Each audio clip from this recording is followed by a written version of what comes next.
What is up, everybody? Welcome back to another Pitching Ninja's Filthiest Pitches of the Day. Remember, before we get to those pitches, hit that subscribe button. Join Ninja Nation. Be a part of the biggest and best daily baseball show on YouTube. And now, without further ado, here are my filthiest pitches of the day. I'm going to start with Paul Blackburn, who had 6 strikeouts in 6 innings, giving up 2 runs. He had these 2-seamers, including this painted one, as well as these changeups. Yet another pretty solid K outing from Blackburn. Javier Assad had 4 Ks in 5 1/3 innings, giving up 2 runs and had these fastballs and curveball. He faced Alex Vallejo, who had 4 Ks in 6 innings, giving up 2 runs and had this fastball and slider. Aaron Nola had a solid outing with 5 strikeouts in 7 innings, giving up 2 runs and had this changeup and dirty knuckle curves. He picked up most of his whiffs this game on those knuckle curves. But couldn't he have gotten 1 more K so I could have won my K-prop parlay?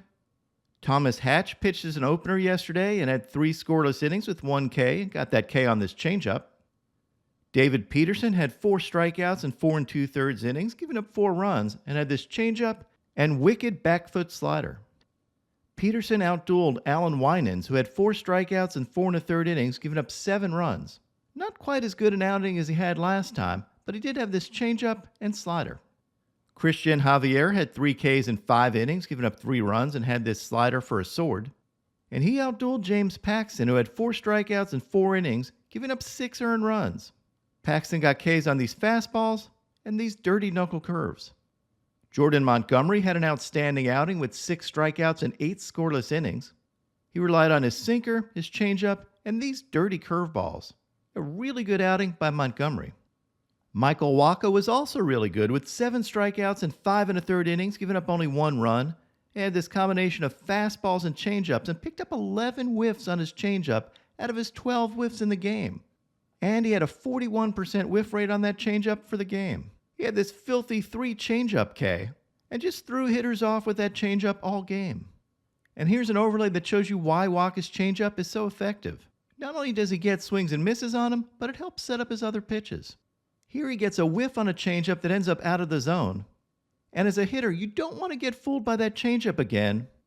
So when you see this sinker that starts off a little lower than that changeup, you're like, I don't want to get fooled again, so I'm going to take it. And what happens? It ends up catching the zone, so you get a backwards K.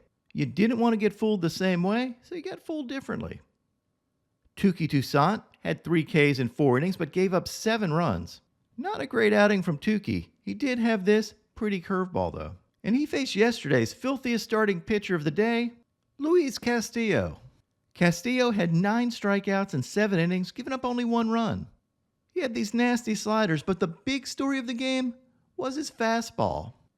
And this is absolutely mind-blowing. For his last 47 pitches in this game, Castillo threw nothing but fastballs. I mean, he did mix between 4-seam and 2-seam fastballs, but yep, 47 consecutive fastballs. He just went out there and said, my stuff is better than yours, and you can't hit me. Kind of the ultimate disrespect for the opposing team. It's almost like Jake Taylor from Major League was his catcher. What should we call now? Let's see what the kid feels about the old number 1. He could have glove signed these pitches or yelled out to the hitter, another fastball, and they couldn't do anything about it. That's how dominant Luis Castillo's fastball was. Just absolutely amazing. Just an alpha pitcher asserting his dominance over a weaker team. Totally ridiculous stuff from Luis Castillo. Now on to my filthiest relievers. Slade Cecconi had this nasty slider. Hector Neris had this 4-seamer and 2-seamer. Adam Ottavino had this painted 2-seamer. Bailey Falter picked up 8 Ks in relief, thanks to his fastballs and curveball.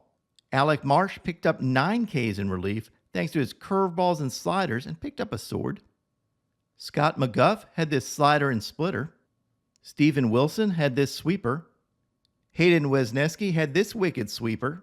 Okay, it doesn't have to be that wicked to get Javi Baez to swing at a pitch out of the zone, but it's still nasty. Ryan Presley had this changeup. Trevor May had this changeup and sweeper. Aroldis Chapman had this 102-mile-an-hour flames. And my filthiest reliever from yesterday was Tom Cosgrove, who had these sliders, with 19, 18, and 19 inches of break. Disgusting stuff from Tom Cosgrove. In the Little League World Series, Chen-Jun was throwing flames again. He had this sequence with two 81-mile-an-hour heaters and a 79-mile-an-hour heater, and topped out at 82 miles an hour.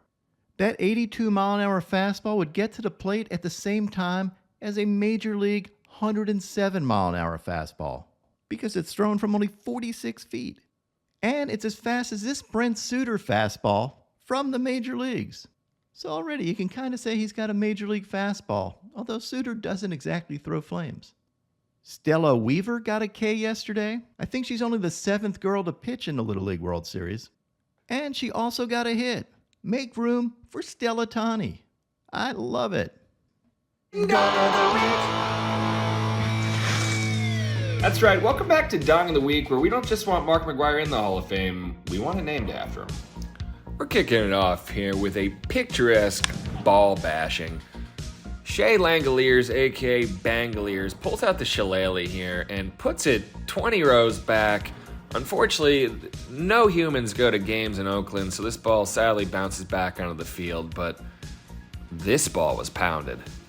Next, we're going down to the Arctic region because we got word that there's a polar bear biting pitchers' heads off. And here's Polar Pete hitting the longest dong of the week, 466 feet, deep into the stands of the boozed-up fans of Antarctica Park. But for the dong of the week, we got a pimp job here, and this is Matt Wallner hitting a go-ahead granny, which proves to be the game-winning dong. Officially listed at only 450 feet, I actually think he might have got chunked on this one, because look at how deep this goes, dead center. Oh, yep, checks out. Just got word in my ear. The DOTW team just officially measured it at 574. And that's your dong of the week. And now my Pitching Ninja moment of zen. Check out who this Little Leaguer's favorite superhero is. I mean, he's not wrong. What's up, everybody? My picks of the day today are a 3-leg parlay. I'm going to start out with Reese Olson for 5Ks or more, then take Zach Gallen for 6Ks or more, and top it off with Blake Snell for 7Ks or more. What would your picks of the day be?